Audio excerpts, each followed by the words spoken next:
All right, now we're ready. Sorry for the technical problems, but hi guys, welcome to Functional Neurology. If you haven't met me, my name is Elise. I'm the president. Jackson back there is our VP. Jane is our new officer in training. And today we're doing something a little bit different than usual, and we're going to do a case study. The reason for this is because a lot of times we lecture and a lot of times we do kind of hands-on testing, which is all really great. But as future practitioners, our entire lives are kind of going to be filled with case studies every single day, all day, every day, and patients coming in and us being the solution to their problems. And you can't really help a problem if you don't know what the problem is. So I kind of want to reinforce that like practicality of our knowledge through a case study. Some of you, do we have try ones in here? Yes. Try ones, try twos and above. Okay. So if you've had Dr. Norkus, I'm going to run my case study similar to how he does in his classes. If you haven't yet, you'll get kind of a taste of how he will run it in your future tries. And although I did not treat this patient, just know that this is a real life case. This is an actual patient. This entire case is real. So let's get started. So patient 24601 here is a reference to my patient's favorite musical. If you're a theater kid, but if you're not, that's okay. Move on. So we're going to start off. Our patient is a 52-year-old male. He lives in Woodland Park, Colorado at an 8,500 foot elevation. One night he went to bed feeling fine and then woke up the next morning with his alarm as usual. He does have a history of sleep apnea and sleeps with a BiPAP machine, which he removed as usual, but he stated when he sat up in his bed, he started to feel dizzy. And then after waiting a few seconds, he slowly got dressed, got up, and was still experiencing signs of dizziness. Now he does work from home, which is really nice for him. And when he went from his third floor to the second floor of his house to get to his home office, he claimed that all of his symptoms worsened on site. And after his wife woke up, she noticed his eyes were also moving really rapidly, kind of side to side. And then he explained the rest of his symptoms to her. Then they called the emergency room because the wife was not happy. And they spoke to a nurse about the symptoms he was currently experiencing, which were that extreme dizziness, that ataxia. He was kind of wobbling with his gait. He was really sensitive to light at this time and had a little bit of a nausea as well. So at this point, what do you think that the nurse's suggestion from the ER was their advice? They're still at home. What do you think that phone call's advice led to? Yeah, go to the ER. The reason is because of his age, he's a 50-year-old male, and because of that nystagmus, that nausea, that really sudden onset, there's always that underlying, could be a stroke, could be. It's not 100%, but because the symptoms align slightly more leaning towards the stroke side, the immediate advice was go to the ER. If it's not a stroke, great, but if it is, then we have that safety net. So his wife took him to the ER from that advice for those possible stroke-like symptoms. So from there, at this point, what more do you as a practitioner want to know? This is your chance to shout out anything. Can you raise his eyebrow? Can you raise his eyebrows? Yes. Did he hit his head? No. It's a good question, but no. Anything else? Any past? You want to open the floor to any medical histories whatsoever? Any? Does he smoke? He is not a smoker. Never has been. Yeah. Does he have a history of vertigo? No, he does not have a history of vertigo, but he does have a history of syncope.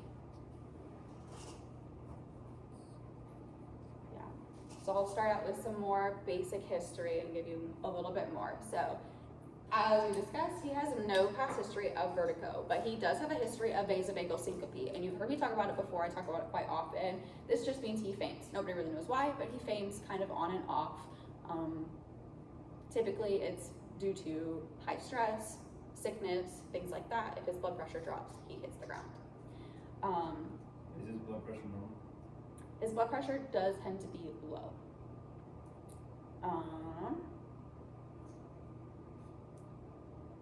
That's that. And then he does have one reported head trauma, but it was not recent. So he did have 10 months prior to this incident, he had a grade 2 concussion, which is known as a moderate traumatic brain injury from a car accident.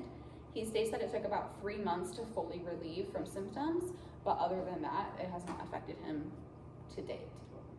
Anything else that you guys want to know? When did his fainting start? His whole life. So his first time was probably around 6 or 7 years old. Anything else?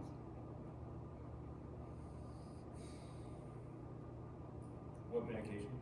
Any? Healthy guy overall, besides this. Did he travel recently? No. Good one though. Alright, so at this point, do you guys have any ideas on what is it? Are there any thoughts bubbling up in your head of like, ooh, What was the date of this? last August? Was he considered up to date on all his immunizations? Yes. He does have all of his vaccinations, flu, COVID, whatever have you, they're all up to date. All the boosters and everything. If that's where you're going with that. How long did his symptoms persist for? His symptoms persisted as long as he was at home and until he got to the ER, until he was treated. At this point, there is kind of a list, maybe bubbling in your head, maybe not, maybe you're like, I got nothing. But for those that have a little bit of a list, the next point was kind of going back to real life. So at this point, starting with like the nurse's opinion and the most severe option, the thought was a stroke. So he did go to the hospital. He did get to see the ER. When he got into the ER, he could only walk with assistance because he kept almost like falling over. And as he was walking to the room, he became so dizzy that he fell into the nearby desk. And that is when the nurses hit an emergency stroke alert button and he was rushed into a CT scan. So with this, like we know, stroke is one of the main options because of this falling over, this ataxia, this nystagmus that he has, all sorts of things. Are there any other ideas on what this diagnosis could be other than a stroke? Because I will give you a spoiler, it wasn't a stroke. I don't know what it's called, but where the bridging veins lead into the CSF. Mm-hmm. Yep. Yeah, it is that's an option. It's not one on my list, but it is an option for sure. And it would be classified within like the stroke category because it is going to be like bleeding into the brain. So subdural hematoma, any of those ischemic attacks are all going to be kind of part of that. Anything else that we're thinking balance-wise? He can't stand up, he's falling over, vertigo. Does anything raise a bell when I say the word vertigo? Otolithic issue? Mm-hmm. Exactly.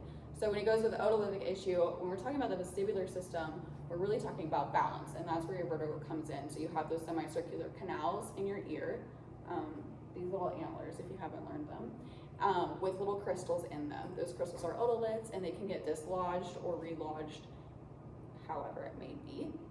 So for this is where I really kind of take after Dr. Norkus especially, and I say that being a doctor in the modern day is super easy because my list on here came from ChatGPT. So for real, so honest. If you type in symptoms, like if somebody's in front of you and you really got nothing, we are so lucky to have the internet right there. And it doesn't have to be AI, it doesn't have to be ChatGPT, it could be PubMed or ScienceMed or any of those 800 academic resources and databases that we have access to at Palmer and will as doctors as well. You can easily look up symptoms and find other things. So to go on that, we'll go on a couple more. So the next would be, obviously, the stroke would be from that nystagmus. The next could be an acoustic neuroma, and that's going to be a benign tumor that's on that vestibulocochlear nerve, that cranial nerve 8. And that can cause severe dizziness, imbalance, nystagmus, and possibly a light sensitivity as well, which we do know that he does have. But one of the reasons this could be an unlikely case for this patient in particular is that there was a super sudden onset. And most people aren't just gonna wake up one day with a severe tumor. Most of us are gonna have kind of an increase if you're growing, I mean, hopefully nobody in here is gonna grow a tumor, but if you do, it's gonna be a more gradual onset of symptoms. You're not just gonna wake up and not be able to walk one day. So that kind of X's that one out for the most part. The next is acute vestibular neuritis, and that is going to be an inflammation of that vestibular nerve, which is the branching of the vestibulocochlear nerve. And this could also lead to the same symptoms, that severe vertigo, the nystagmus, and sometimes even a nausea. And next is our benign paroxysmal positional vertigo, otherwise known as BPPV, which is much easier for people like me to say. And that occurs when one of those otoliths, that calcium crystal, dislodges in the inner ear. And that can cause brief episodes of super intense vertigo that's triggered by positional changes specifically. So at this point, if you have a list of differential diagnoses, you have a lot of ideas. What can this be? What can it not be? Who knows what you would do next? What's the next step you take? How do you figure out from this list? How do you get one answer? Boom. Testing. So like I said, when he got to the ER, he fell over. The first thing they did was rush him into a CT scan. He got one with and without contrast so they could see for any bleeding. Luckily, both CTs were completely unremarkable. There was no evidence of any acute intracranial abnormalities or any bleeding whatsoever. So the stroke team was then released. It's not a transient ischemic attack, there's no bleeding, everything looks fine there. But that still leaves us with the question of, well, if that's fine, what else could be next? So along with imaging, another great test is blood. So they ran his blood testing. And most of his blood tests were completely normal and within range. There were a couple exceptions, and those were all of them there on the board. The couple exceptions, however, were explained by other previous medical history. So he is considered pre-diabetic, and that kind of explains all of his increased glucose tests. And he did have a follow-up testing on those liver enzymes down the bottom because they were a little off, and all of his liver enzymes did come back improved after additional testing. So the doctors aren't super concerned in that area. So at this point, is there anything else that you want to ask that would lead you to your final diagnosis? Does anybody have a final diagnosis?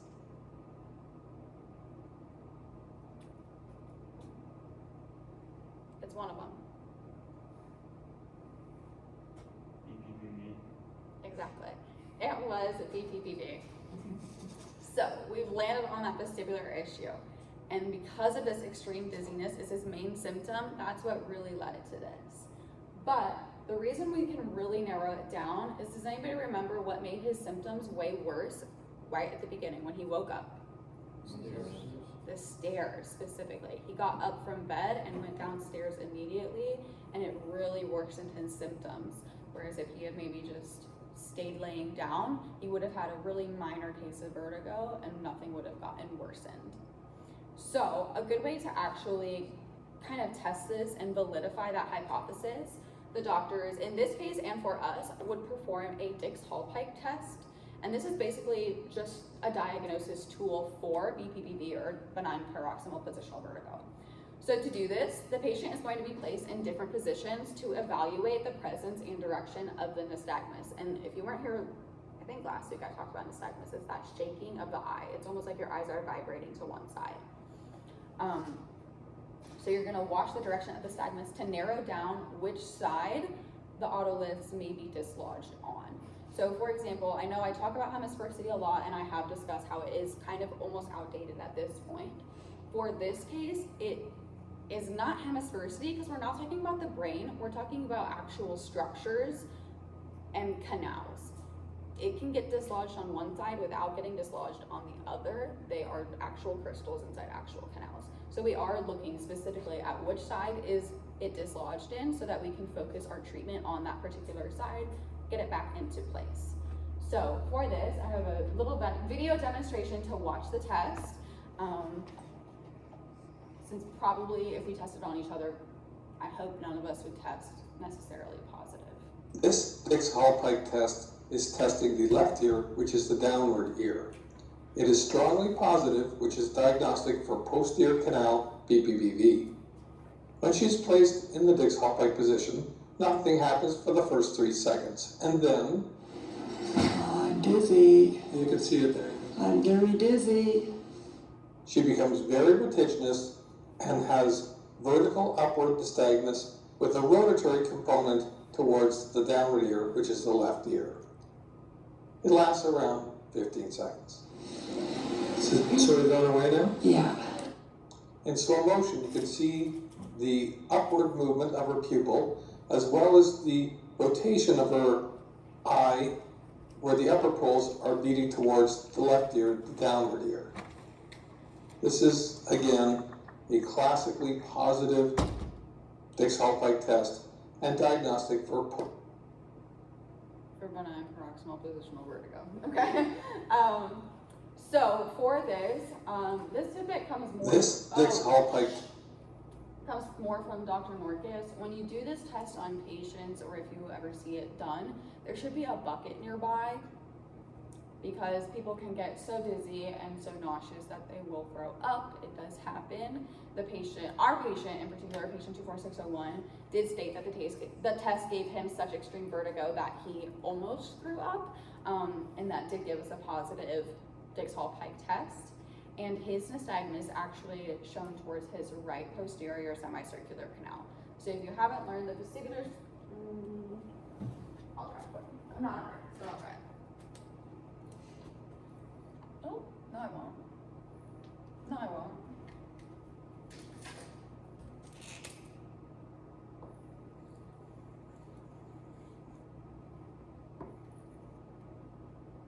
That's your vestibular system, that's your inner ear.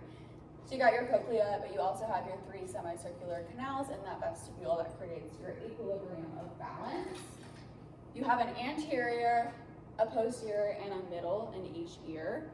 His right posterior canal was affected. That's where that calcium otolith was lodged, blocking the flow of his acceleration in his body. So, does anybody know anything about this condition or how you would treat it? It's okay if the answer's no. Great. So, for treatment, he was prescribed actually a couple of things. So, he was prescribed meclizine, which is otherwise known as like an antivert, which is usually an antihistamine, but in this case, it can prevent motion sickness and dizziness. So he was able to take it as needed in order to treat the symptoms of the vertigo and dizziness specifically, because it is a motion sickness drug. He also scheduled a follow-up care with his primary care provider and was given instructions to perform Epley's maneuver at home for right-sided BPPV specifically. Has anybody heard of Epley's maneuver? Yeah, so it's a really, really common treatment for any vertigo, but specifically BPPV, because its job is to take that crystal and put it back where it belongs, get it moving again. So really all you're doing is moving around your head to reposition the canalith that is displaced. I have a video to show it, and I will say he was given at-home instructions. Dr. Marcus, last time I did this presentation, stated he personally would not give at-home instructions and would do it with the patient together a couple times a week if possible, because if you do it wrong, you could make the symptoms worse. That crystal could get lodged further and deeper, but if you do it correctly, it would be great. Our patient was given instructions to do it 10 times a day on any day he experienced vertigo. But within just a couple of days, he did say that his symptoms were completely resolved, and he has not had another incident since, and it's been about a year now. So that's great, but here is Epley's maneuver. So first, all you need is your bed at home and a pillow. You're going to take the pillow and put this at the end of your bed, and you're going to sit in the middle. Sitting in the middle of your bed, you want the pillow to be near your low back so that your head will clear the edge of the pillow.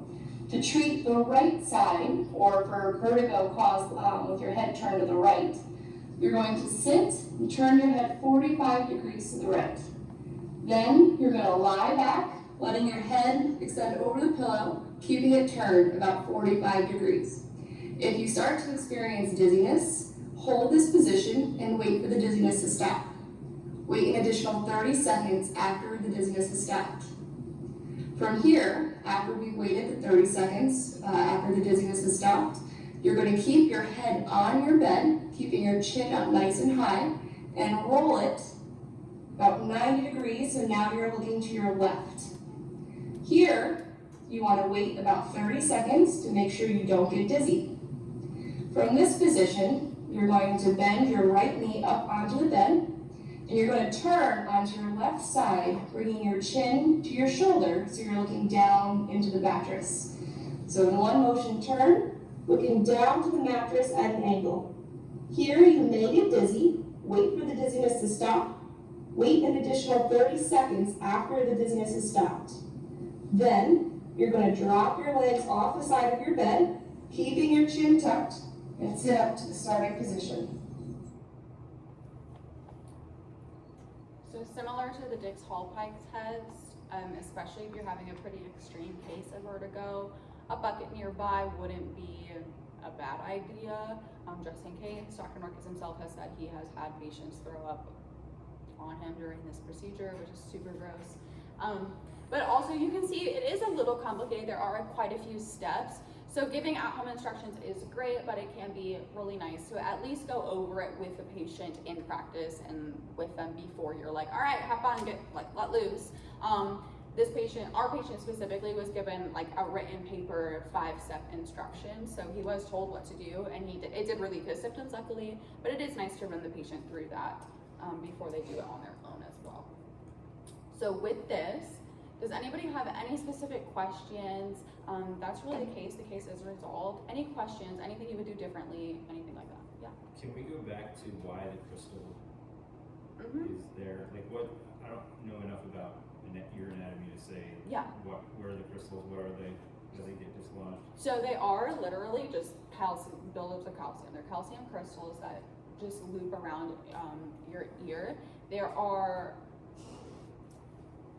You have otoliths in these, and those control your angular acceleration.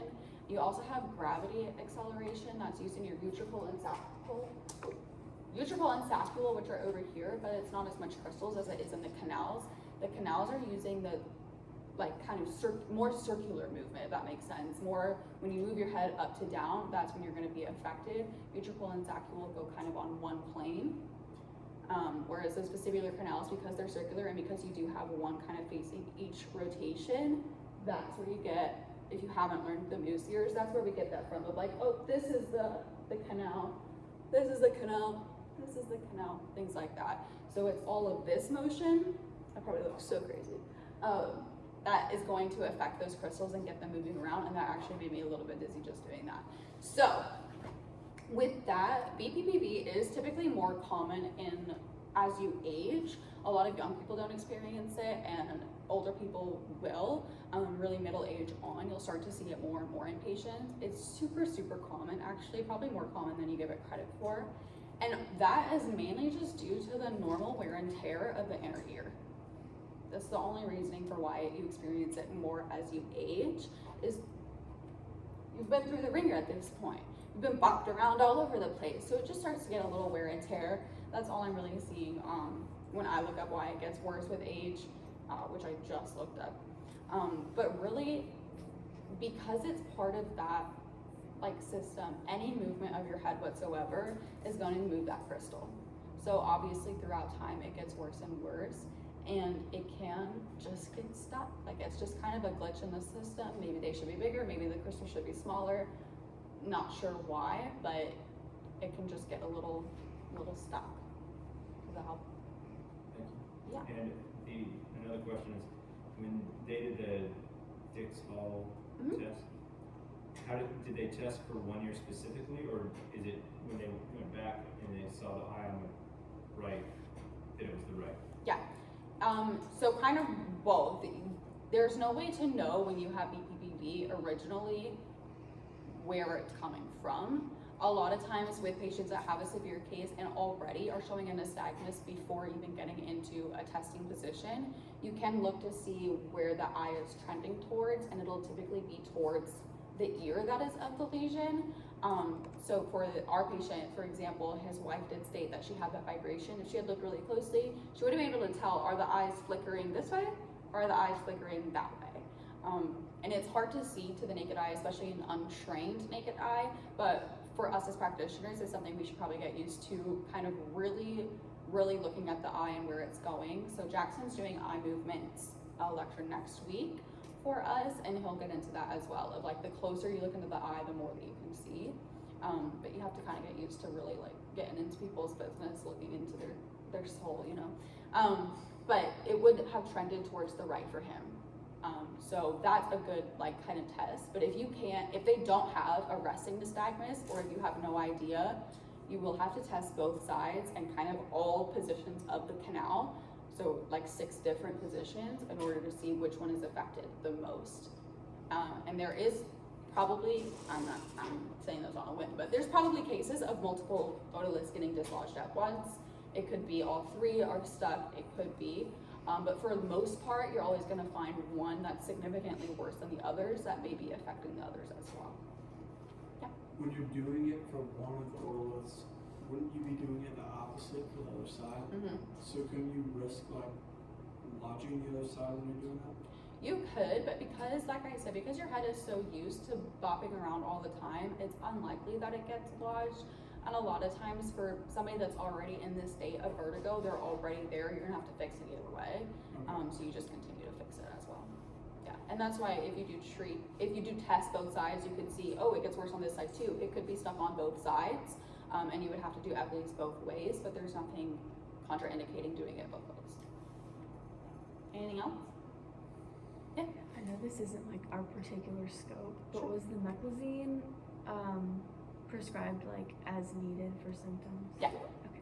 Yeah, so the meclizine was prescribed as needed because it is an antihistamine and motion sickness dizziness drug.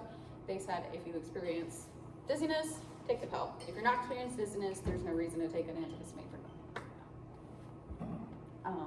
And it, again, like she said, it's not typically within our scope to talk about medications, but we still have to take toxicology. Like we still have to know medications because if a patient comes in, somebody's taking toxicology is not happy about it, just made a gross face. But both of you actually. But you still have to know if somebody comes in and they're on a dizziness pill, you should be able to look at their history and be like, do you have a history of vertigo? It should give you that intel because somebody that has a history of vertigo or has cases of BPPV super regularly, maybe you don't want to like thrust their neck in a crazy way and jerk their head and get that crystal dislodged. So it's things as a chiropractor you want to look at, should I be adjusting their neck this way or should I maybe get an activator, should I maybe do a different technique than like a supine diversify that would yank their head sideways? That could dislodge something or make something worse. So you want to be clear on like, if somebody's on a dizziness medication, you should be able to spot that and know, hey, do you have vertigo? Before you touch their neck, before you do anything that would jerk their head around. Yeah. Anything else? Is motion sickness a precursor to this though? It can be. A lot of times motion sickness comes from all sorts of like physiological apparatuses. It's not particularly the vesicular system. Some people have it like genuinely in their belly and it has nothing to do with balance. But it definitely could be. It started in motion sickness and eventually got to my dad. Oh, your dad? Yeah. And this patient, he doesn't experience motion sickness like on roller coasters, for example, but he does in a car. So it's almost the opposite. Kind of his linear acceleration, not great, but his like super angular acceleration tends to function pretty well. So it's actually kind of reversed, but it would definitely be on a patient-to-patient basis. Yeah. Any last things? All right, we are all set, nice and short today.